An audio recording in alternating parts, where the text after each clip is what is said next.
10월 14일 화요일 아침 우리가 오늘 함께 나눌 말씀은 역대하 25장 1절에서 13절까지의 말씀입니다.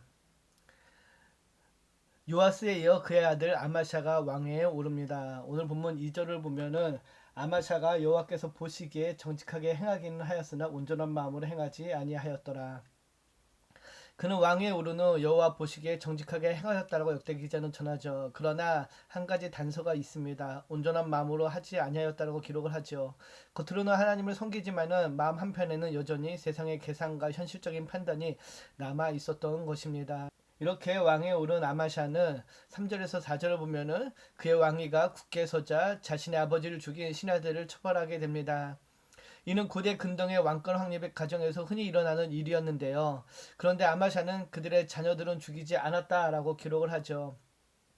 이것은 단순한 정치적인 판단이 아니라 하나님의 율법에 따른 결단이었습니다. 신명기 24장 16절을 보면은 아버지는 그 자식들로 말미암아 죽임을 당하지 않을 것이요 자식들은 그 아버지로 말미암아 죽임을 당하지 않을 것이니 각 사람은 자기 죄로 말미암아 죽임을 당할 것이니라. 고대 사회에서는 반역자뿐 아니라 그 가족 전체를 멸하는 것이 일반적이었습니다. 왕권에 대한 잠재적인 위협을 제거하는 차원이었는데요. 그러나 아마샤는 율법에 따라 가족에게까지 형벌을 확장하지 않았습니다. 이는 아마샤의 판단이 단순한 정치적인 선택이 아니라 하나님의 말씀에 근거한 결정이었음을 강조하고 있는 것이죠. 그리고 이어지는 5절에서 6절을 보면 에돔과의 전쟁 준비에 대한 모습이 그려집니다. 5절을 보면 아마샤가 유다 사람들을 모으고 그 여러 족속들을 따라 천부장들과 백부장들을 세우되 유다와 베냐민을 함께 그리하고 20세 이상으로 계수하여 창과 방패를 잡고 능히 전쟁에 나갈 만한 자 30만 명을 얻고 또 은 100달란트로 이스라엘 나라에서 큰 용사 10만 명을 고용하였더니 아마샤가 에돔과의 전쟁을 준비하는 시점입니다. 에돔은 다윗 시대 유다의 속국이 되었지만은 요람 때 반역하여 독립을 하였고 그 이후로 유다의 지속적인 위협이 되었습니다.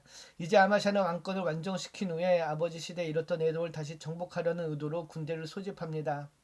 그런데 당시 남유다는 규모가 작고 인구가 제한되어 있었기 때문에 아마샤는 인접한 북이스라엘로부터 용병을 고용하게 됩니다. 즉 남유다가 현실적인 이유로 북이스라엘의 힘을 빌린 것이죠. 하지만 문제는 하나님께서 이스라엘과 함께하지 않으셨다는 점입니다. 7절을 보면은 어떤 하나님의 사람이 아마샤에게 나와서 이르되 왕여 이스라엘 군대를 왕과 함께 가게 하지 마옵소서 여호와께서는 이스라엘 곧 온 에브라임 자손과 함께하지 아니하시나니 북이스라엘 용병을 고용한 것은 정치적으로 보면 매우 현명한 선택처럼 보였습니다. 그러나 영적으로는 하나님을 신뢰하지 않고 세상의 힘을 의지하는 행동이었죠. 그때 하나님께서 한 사람을 보내십니다. 선지자는 분명하게 말합니다. 그들과 함께하지 마십시오. 왕의 정치적 결정에 대한 하나님의 부정입니다. 하나님께서 믿지 않는 자들과 동맹을 금하십니다. 이어지는 8절을 보면은 이렇게 이야기하죠. 왕이 전쟁터에 나가 아무리 용감하게 싸워도 하나님께서는 적들 앞에서 왕을 거꾸로 들이실 것입니다. 하나님께는 돕기도 하시고 패하기도 하실 힘이 있습니다. 왕이 동맹한 군대와 함께 나가 싸우게 되면은 하나님께서 왕을 적들 앞에서 거꾸로 들일 것이다라고 이야기하죠. 결국 동맹군이 패하게 될 것을 예언합니다. 그러면서 하나님은 능히 돕기도 하시고 패하기도 하시는 분임을 분명히 밝히고 있습니다. 즉 하나님을 의지하지 않고 세상을 의지할 때에 그 결과는 분명하게 패하게 됨을 알려주고 있는 것입니다. 이때 아마샤가 다음과 같이 대답을 하는데요. 9절을 보면은 아마샤가 하나님의 사람에게 이르되 내가 100달란트를 이스라엘 군대에게 주었으니 어찌할까. 어떻게 보면 오늘 말씀 이 구절이 오늘 말씀의 핵심이 아닐까 생각됩니다. 아마샤는 이미 100달란트라는 큰 금액을 지불했습니다. 사람의 눈을 보면 이미 늦었다는 것이죠. 되돌릴 수 없는 상황이라는 것입니다. 만약 하나님의 말씀에 따라 그들을 돌려보내게 된다면은 100달란트라는 큰 돈을 손해보는 그런 상황이 되는 것입니다. 우리도 신앙의 길에서 이런 상황을 자주 마주하게 됩니다. 하나님의 말씀에 따라 순종하려고 하면은 손해처럼 보일 때가 있습니다. 그런데 그때 하나님의 사람이 이렇게 말합니다. 9절 하반절을 다시 보면은 하나님의 사람이 말하되 여호와께서 능히 이보다 많은 것을 왕에게 주실 수 있나이다 하니라. 하나님은 우리의 계산을 초월하시는 분이십니다. 순종으로 읽는 것보다 불순종으로 읽는 것이 훨씬 크다라는 것이죠. 순종은 결코 손해가 아닙니다. 하나님은 순종하는 자의 길을 반드시 채우시고 갚아 주십니다. 하나님의 말씀에 아마샤가 결단을 하죠. 10절을 보면은 아마샤가 이에 에브라임에서 자기에게 온 군대를 나누어 그들의 고향으로 돌아가게 하였더니 그 무리가 유다 사람에게 심히 노하여 분연히 고향으로 돌아갔더라. 하나님의 말씀을 따르는 것은 큰 용기가 필요합니다. 아마샤는 전쟁터로 나가야 했습니다. 그런데 갑자기 10만 명의 용병을 돌려보내라는 그런 상황을 마주하게 된 것이죠. 이것은 정치적으로, 군사적으로, 경제적으로 모두 위험한 결정이었습니다. 하지만 그는 결국 하나님의 말씀을 따릅니다. 이것이 바로 믿음의 용기입니다. 용기란 두려움이 없는 것이 아니라 두려움 속에서도 말씀을 선택하는 힘입니다.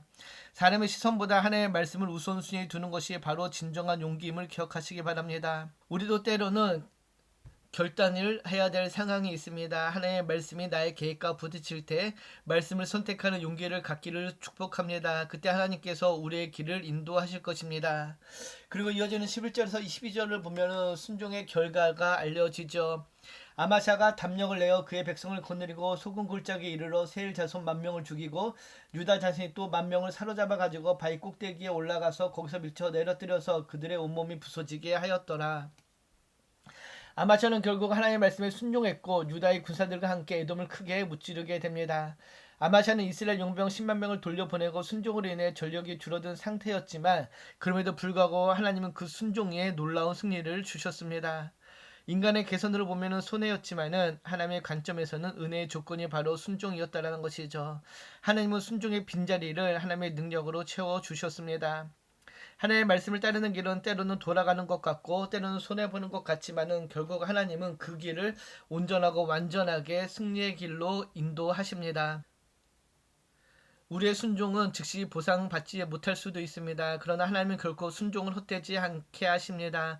말씀을 따르는 길의 끝에는 반드시 하나님의 영광이 있음을 기억하시고 오늘 하루 하나님의 말씀에 따라 순종으로 나아가는 우리 모두가 되기를 주님의 이름으로 축복합니다. 오늘 말씀을 묵상하며 아마샤는 하나님의 말씀에 순종하기 위해 이미 투자한 100달란트와 용병의 힘을 내려놓았습니다. 나의 삶에서도 하나님의 말씀을 따르기에 포기할 100달란트가 있다면 무엇일까요? 지금 나는 계산과 현실보다 말씀을 더 신뢰하고 있는지 아니면 여전히 내 계획을 붙들고 있는지 한번 생각해 봅시다. 기도합니다. 참 좋으신 하나님 감사합니다. 오늘도 주님의 말씀 앞에 서게 하시니 감사합니다. 때는 말씀을 따르는 일이 손해처럼 보이고 두렵게 느껴질 때가 있지만은 말씀을 따르는 길이 곧 승리의 길임을 믿게 하시고 오늘도 주님의 말씀을 따라 의지함으로 나아가는 우리의 삶이 되게 하여 주시옵소서.